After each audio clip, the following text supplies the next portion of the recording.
So in my quest for feeding my incredibly fussy and difficult family, it has taken 14 years to get to the point where we're at now, and this is where I actually want to start being able to share actually some tricks that we've devised as a family and in my neurotic state for keeping my family healthy and feeding them in the best way possible. That is entirely my choice. Other people may not choose to be as neurotic as me in the way that they feed their family, but I'm a bit of a head case like that, so I have to do it. I've got Oceana, who's 14, who has oral allergy syndrome, and she's allergic to pretty much everything, and it changes daily. What she's allergic to, her whole mouth swells up, it's a bit gross, it's horrible. Then we've got Phoenix, who's a type 1 diabetic, he's 13. And we have to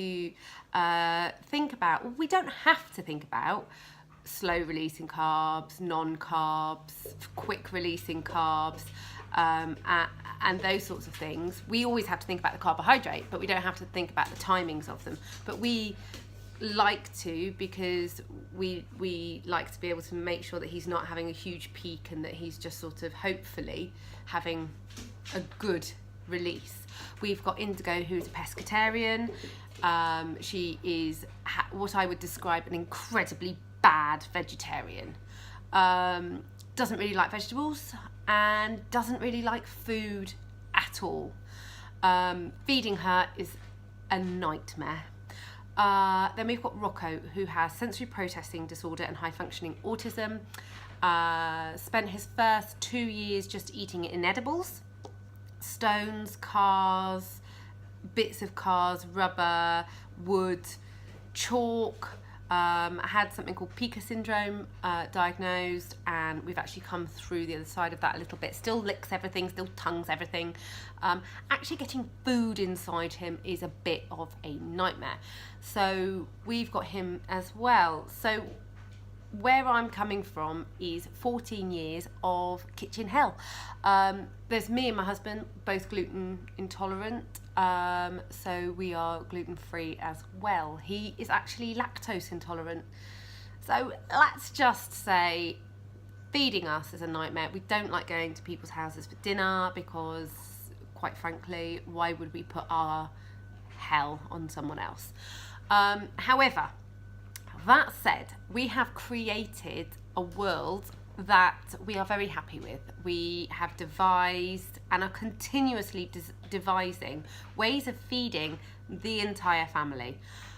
Needless to say, I do have to cook at least 2 different dinners every evening, and it is always an event in my house, but I tweak the recipes of things that I invent, and I use recipes, and I tweak everything all the time to try and mean that I'm doing one base and then I can split it into various people or various people's dinners. I don't actually split people, that's not something I do. I split the base into various dinners.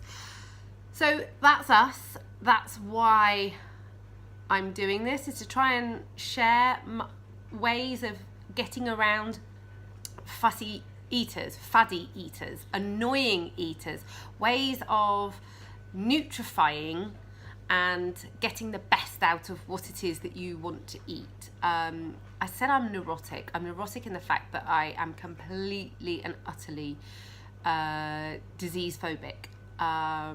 If someone gets a cough or a cold, I freak. I literally freak.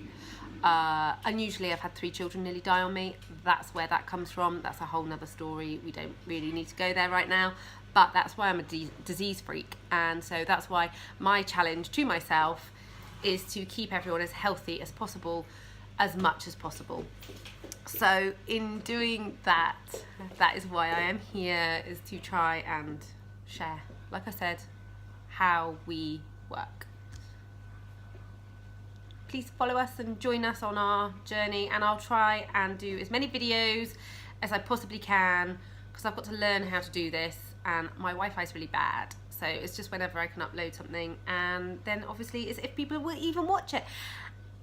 I make up a lot of my recipes, so what I will try and do is I'll try and have some kind of link to Instagram or something where I can put my recipes, and if you like something you can go there and have a look at it. Thank you. Hope to see you again soon. Bye.